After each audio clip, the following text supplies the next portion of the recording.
जय श्री हरि।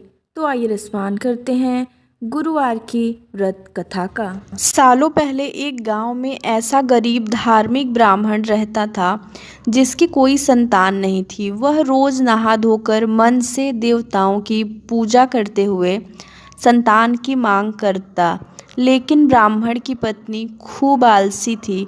वह न स्नान करती थी और न ही पूजा पाठ। पत्नी की इस आदत से ब्राह्मण दुखी रहता था। ब्राह्मण के धार्मिक गुणों से उसके घर में जल्द ही संतान के रूप में एक पुत्री ने जन्म लिया। उसकी पुत्री भी ब्राह्मण की ही तरह धार्मिक थी।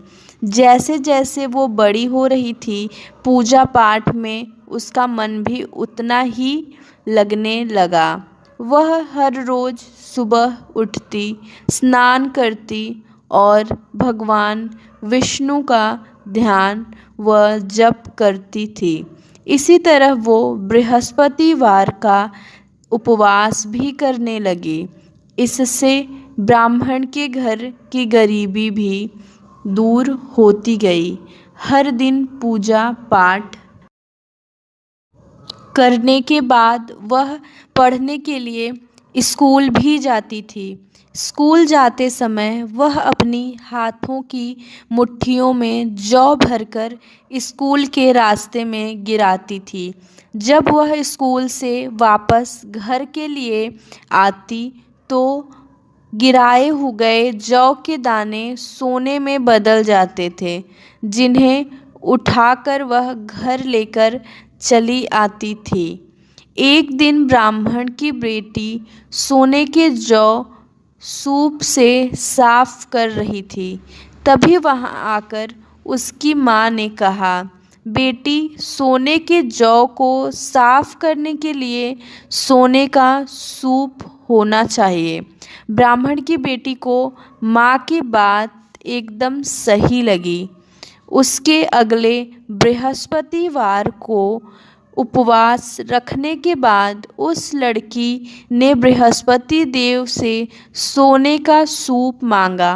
ब्राह्मण की बेटी हर बार पूरे विधि विधान से बृहस्पति देव की पूजा अर्चना करती थी। इससे प्रसन्न होकर भगवान उसकी सारी इच्छाएं भी पूरी कर देते थे।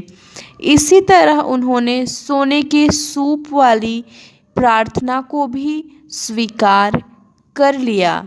अगले दिन हर रोज की तरह ब्राह्मण की बेटी पूजा पाठ करके स्कूल गई और रास्ते में जौ के दाने बोते हुए गई।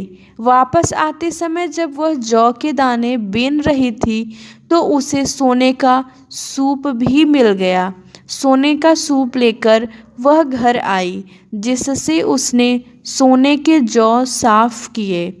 एक दिन इसी तरह ब्राह्मण की बेटी घर के बाहर बैठकर सोने के जौ को सोने के सूप से साफ कर रही थी। तभी उसके घर के सामने से एक राजकुमार गुजर रहा था। राजकुमार ब्राह्मण की बेटी को देखते ही उस पर मोहित हो गया।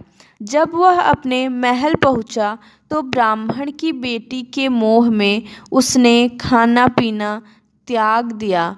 जब राजा को यह पता चला तो उन्होंने राजकुमार से इसका कारण पूछा। राजकुमार ने अपने दिल का सारा हाल राजा को बताया।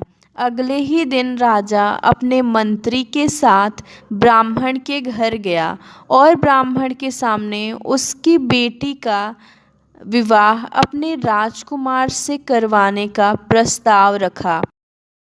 राजा का प्रस्ताव सुनकर ब्राह्मण काफ़ी खुश हो गया।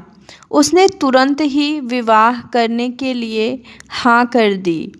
कुछ ही दिनों में राजकुमार और ब्राह्मण की बेटी की शादी हो गई। इधर ब्राह्मण की बेटी शादी होने के बाद अपने ससुराल चली गई। उधर ब्राह्मण फिर से गरीब होने लगा। उसके बुरे दिन दोबारा वापस आ गए। एक दिन ब्राह्मण अपनी बेटी से मिलने के लिए उसके ससुराल गया। पिता की हालत देखकर उसने बहुत सारा धन देकर ब्राह्मण को विदा किया। बेटी का दिया हुआ धन कुछ ही दिनों में खत्म हो गया और ब्राह्मण गरीबी की वजह से परेशान हो गया। ब्राह्मण फिर से अपनी बेटी से मिलने के लिए महल गया और उसने अपनी बेटी को सारी समस्याएं बताईं। अपने गरीब ब्राह्मण पिता की बात सुनकर उसकी बेटी ने कहा, पिताजी, कल आप माँ को लेकर मेरे पास आएं। मैं उन्हें बृहस्पति देव के उपवास और पूजन की विधि बताऊंगी। इसे करने से सारी समस्याएं दूर हो जाएंगी। ब्राह्मण ने ऐसा ही किया। अगले दिन वह अपनी पत्नी को लेकर महल में बेटी से मिलने के लिए गया। पुत्री ने अपनी माँ को बहुत समझाया कि उन्हें आलस त्याग कर सुबह स्नान करना चाहिए और भगवान विष्णु की पूजा करनी चाहिए। लेकिन ब्राह्मण की पत्नी ने उसकी एक भी बात नहीं सुनी। वह अभी भी पहले की ही तरह रहती थी। माँ की ऐसी हरकतों से तंग आकर एक दिन उसकी पुत्री ने माँ को एक कोठरी में बंद कर दिया। उसे जबरन सुबह स्नान करवाया और भगवान विष्णु की पूजा करवाई। इससे उसकी माँ की बुद्धि में सुधार हो गया। अगले ही दिन से ब्राह्मण की पत्नी सुबह उठती और स्नान करती और भगवान विष्णु की पूजा करती। साथ ही बेटी के बताए अनुसार हर बृहस्पतिवार के दिन वह उपवास भी करने लगी। इससे प्रसन्न होकर बृहस्पति देव ने उनकी सारी गरीबी और समस्याएं दूर कर दी। फिर वह एक सुखी और संपन्न जीवन जीने लगे। इस व्रत का प्रभाव से मृत्यु के बाद ब्राह्मण और उसकी पत्नी को स्वर्ग का द्वार भी मिला। कहानी से सीख, आलस्य करने से किसी भी तरह का काम नहीं बनता है। आलस्य को छोड़कर सुबह जल्दी उठकर पूजा पाठ की जाए तो मन भी शांत रहता है और मनोकामनाएं भी पूरी होती हैं। जय श्री हरि।